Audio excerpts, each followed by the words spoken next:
Cecily Mak is going to interview Diego Perez, also known as Young Pueblo. So we'll just bring them into the stage if they are here. Wonderful. Hi. All right, Cecily, you're on. Wonderful. Thank you, Soren. What an amazing day so far. It's been great to be here with all of you, and it's such a privilege now to be able to introduce and speak with Diego Perez, whom millions of people know as Young Pueblo. He is a phenomenal author, long-form writer, and also I think we can call a mindful social media maven of sorts. Has such a wonderful impact and presence in social media in a very unique way. We're going to spend our bit of time today talking about the role of mindfulness in social media, and kind of talk through your experience, Diego, in the role that you've played in bringing your work into this new platform. A little bit more about Diego. He's actually a published author of two very popular books, Inward and also Clarity and Connection. And these are unique formats that are really in the world to help people in their journeys of personal transformation. And if you've read them, you know how touching his work is. I find personally in particular that Clarity and Connection, I feel like I can open your book, Diego, at any moment, and it speaks to me with exactly what is going on in life. Diego was born in Ecuador and immigrated to the United States as a child. And a lot of his work and awakening and inspiration comes from his own Vipassana practice. So welcome, Diego. It's wonderful to have you here. Thank you so much for having me. Thank you, Soren, for the invite, and Cecily, it's so good to, every time we talk, it's just so bountiful and inspiring. So glad to be sharing this moment with you. Awesome, likewise. So let's kick off with something a little bit broad. Sure. Tell us a little bit about how your work came to be, and specifically maybe anchor around Young Pueblo and how you came to this identity that you use in your work in the world. Yeah, I think it really came out of suffering. So I felt like, especially in my early 20s, I was pretty lost. And there were so many aspects of myself that I was just oblivious to. There was a lot of sadness and a lot of anxiety running through my mind that I did not want to appreciate or accept. And that sort of propelled pretty harmful patterns to become dominant in my mind, to the point where I almost lost my life pretty early due to a lot of drug abuse. And once I hit my personal rock bottom, I started just delving into the world of honesty. You know, even before I started meditating, I just knew that a big part of my problem was that I was being so dishonest with myself about how I felt that once it was time for me to sort of start dealing with that, I knew that the route to a better life was going to be traveled on the route of honesty. And I spent like a whole year just trying to be with myself whenever anything was quite difficult inside of me, or, you know, just being able to witness those ups and downs within my own emotions. And about a year after that, I did my first Vipassana course in the Ubaken Esenguenka tradition. And that's when I saw that, you know, between that, you know, meditating and by just being honest with myself, a lot of healing was happening. And the idea of healing sort of shocked me that it was even possible, because this is back in 2012. This was before wellness was even really quite popular the way it is now. And that combined with my background in activism, which I did a lot. I was a community activist and youth organizer when I was young, you know, from the age of 15 to about like 24. And that showed me that not only was there a lot of internal healing and a lot of internal growth that I had to go through, but the world itself was going to be asked to mature, like us as humanity, as a collective, that we needed a lot of growing up to do. So when I started writing, I wanted to position all of my writing within this idea that humanity as a collective is maturing. So part of us being able to grow up, it's going to ask us to become much more self-aware. And that's why a lot of my pieces are so reflective. Amazing. It's the inner outer journey. Mhm. What we can do on the inside reflects on the outside. So how did you come about from that work through your own kind of meditation and addressing your own healing to commit your career, really, at least to date, your life work as a writer? Was that something you knew you always wanted to do, or was this No, something no. that came later? How No, was not that? at all. I think it's something pretty special that a lot of us kind of come across when we do our own internal work, is that when you start dealing with the heavy patterns that are layered on your mind, literally the thick conditioning that's on the surface level, when you start excavating all of that and breaking the repetition of that pattern of repeating the past over and over again, Mhm. what you end up getting is coming much more in contact with your real human nature, not the human nature that of like the Western conception of like, greediness and selfishness or anything like that. I'm talking about the human nature that people activate once they start doing that deep healing work. I'm talking about love, compassion, what the Buddha would call the Brahma Viharas, right? That sort of innate nature that's inside of us. I think all of us, when we go inward through some introspective method or another, we kind of activate that inner creativity, more energy for life, a new ability to problem solve. And I think that's totally what happened to me. Was I never planned on being a writer, but once I started meditating, all this creativity came out of nowhere. And I was like, what's going on here? And eventually that turned into me taking writing really seriously. That's incredible. It's incredible. And so you have these books, which are just, I mean, I feel like you have almost a cult following with some of your books in and of themselves. I know that the Clarity and Connection one came to me as a thank you gift, actually. And from the first minute, as I mentioned in the intro, when I open it, it's almost like you're in my life. You know what's going on in a given week or day. And that absolutely cascades over into social media and the way that you use social media to, it's inviting awareness, it's spreading a message, it's provoking some reflection. Talk to us a little bit about how you've made this shift from long form book writing, which comes from this place of healing, to using social media in a very unique way. I mean, you're not doing selfie videos, you're not kind of like going for clickbait or letting an Yeah, ad model yeah. drive your work. Like, tell us about that bridge. I felt like the way to, like, one, I wanted to enter a space where people were already, hanging out in. And it felt pretty clear that Instagram was that space. Like a lot, especially when I started taking writing seriously back in 2014, that's where a lot of people were spending their time. And I wanted also to get pretty immediate feedback with my writing to be able to hone my voice as a writer. And Instagram just felt like a perfect fit because I was inspired by other writers like R.M. Drake and Rupi Kaur, who were that first wave of generation of Instagram writers. And then I realized that, I had a slightly different message that was much more healing centric. And I wanted to see if other people would resonate with it because even though, I'm pretty steeped in the Essen Goenka tradition of meditating, but then there are other people who are in other meditation traditions, or they don't meditate at all, or they are finding a really good therapist, or they're using some sort of journaling, but they have some sort of modality that's helping them navigate their own inner forest. And I realized that whether you're in different traditions, there are still these thresholds that we cross when we're trying to improve our lives. And when we're doing that, we become so much more, aware, compassionate, and we build that type of awareness that can really help transform our lives. Mm-hmm, Yeah. mm-hmm. So there's that commonality, whether you're coming from one tradition or another. We see similar things as we're maturing. Right.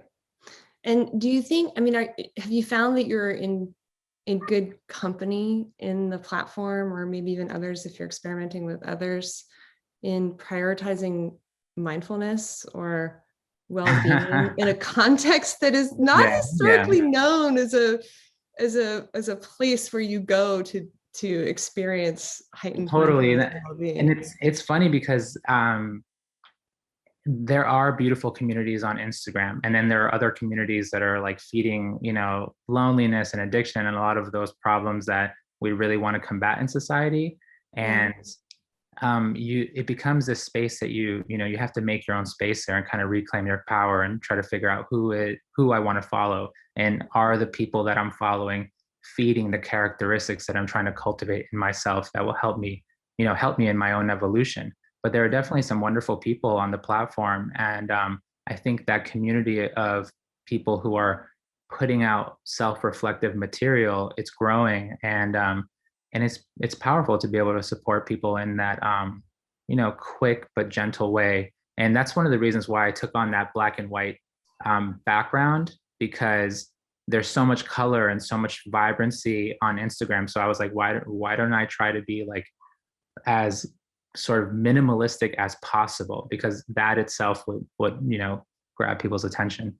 Yeah, that itself is a bit provocative, which is great. And I think I love how you speak to the fact that you're kind of taking a little bit of the power of influence and just the state of experience, both as the content creator, but then also for the millions of people who are following you, in kind of creating a tone for the experience. It's super unique and consistent. One thing I know we've touched on a little bit previously is this notion of design and the power of design in social media, and how the technology and the software, and if you think about it, developers are kind of behind the scenes optimizing for engagement and certain things to serve the platform or the platform's owners or shareholders or whatever it is. But we've touched a bit on this notion of compassionate design. What does it mean to you? What is compassionate design in social media? I think it's the next decade. I think it's pretty exciting to know that we're at this point where we understand that it's good to be connected with each other. We need platforms to be able to interact with our fellow human beings, whether they're our friends or our family members or people we're just meeting who are interested in similar things.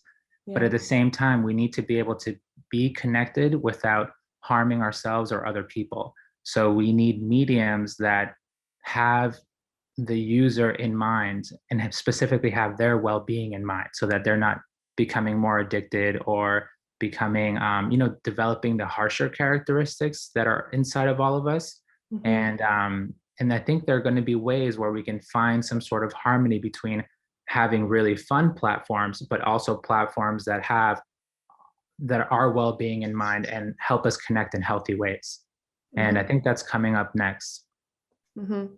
Do you have a vision of an example of either that working or an example of something that we want to have less of in our social media experience? Yeah, I think, it's interesting. I think the ad experience on social media is very intense. And it's just chasing after you, where like the ads are coming at you all the time. There could be some positives to algorithms, but Soren and I had a conversation once where he was lightly tossing around the idea, like, could you imagine what a platform would be like if it was a paid social media, right? Like where something was similar to Netflix, where there weren't any ads, no one was trying to sell you anything. And at the same time, they were also trying to protect your information, and something that had a very sort of low barrier to entry, but then you can enter into a space where it's like, okay, well, things are going to be a lot more mindful here. And, Netflix has been able to expand globally. So it has an interesting model that maybe we could adapt that to our, forms of human connection. And it's not anything perfect, but just, tossing out an idea. Mm-hmm, mm-hmm. And so, that goes to something I wanted to get to also, which is this notion of if we could kind of make some, one or two fundamental shifts in either the platform, the way it functions today, or the way that users engage, or the way that people with the scale of influence and reach and visibility you have, if you had a magic wand and you could just overnight kind of transform something, what would you do?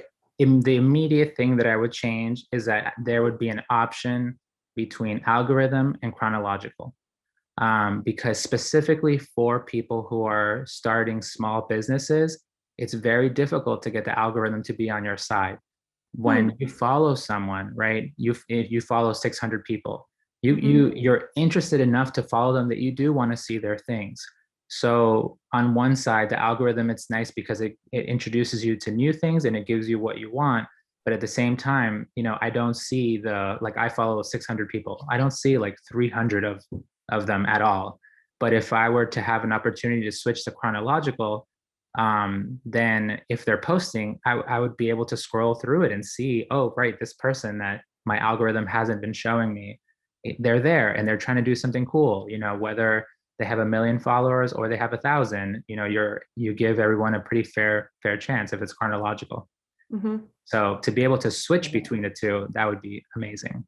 I think it would for users, absolutely, right? We've all had that frustration. Mhm. And it's fascinating that I imagine there's got to be a lot of feedback going into the platforms for things that would make our own experience easier, whether it's as a poster or as a reader. And you can only imagine being a fly on the wall of some of those debates in these companies, right? Because they want the Yeah. fidelity and the love of us all, but at the same time, there's pressure to hit numbers. And, it's an interesting approach.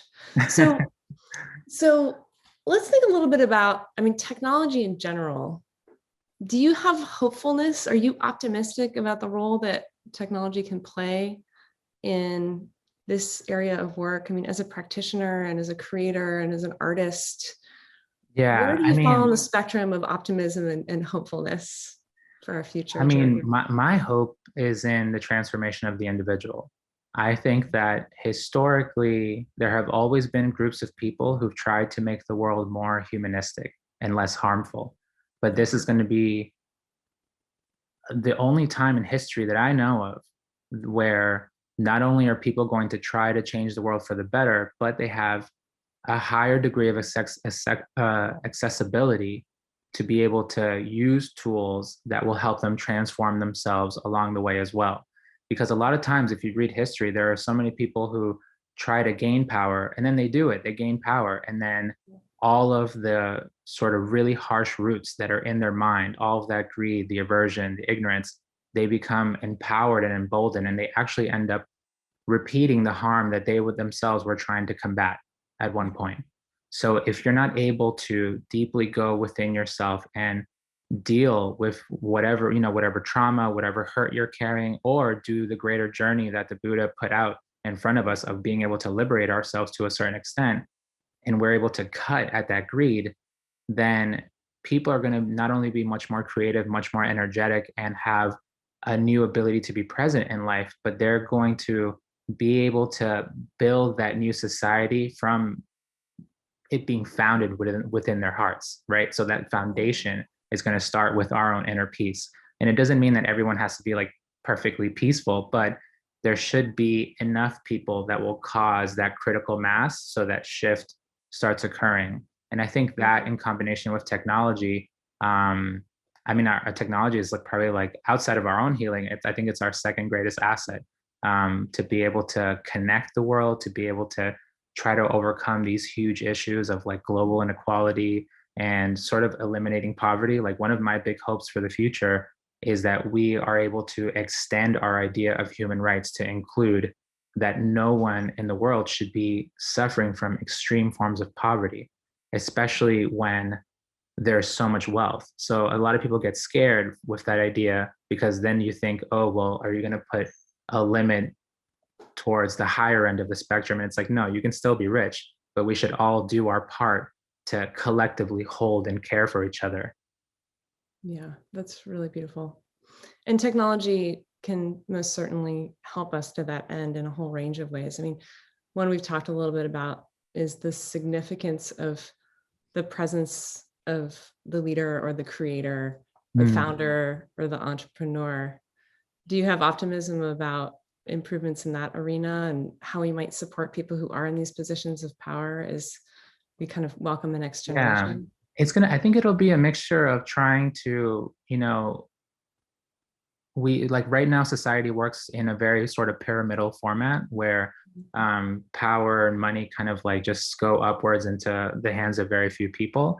And we do want to support our leaders to take their healing very seriously, because if they take their healing seriously and they develop their self-love, then they're going to be much less likely to harm themselves and other people, whether that's directly or indirectly. But at the same time, we want to create more leaders. And I think actually, if the world wants to harmonize itself, we're going to have to start building our communities and our organizations and companies more so in the shape of a circle as opposed to a triangle, where more people have a say in how the company works and more people feel empowered and feel like their voice actually makes material change within their work environment or within their communities.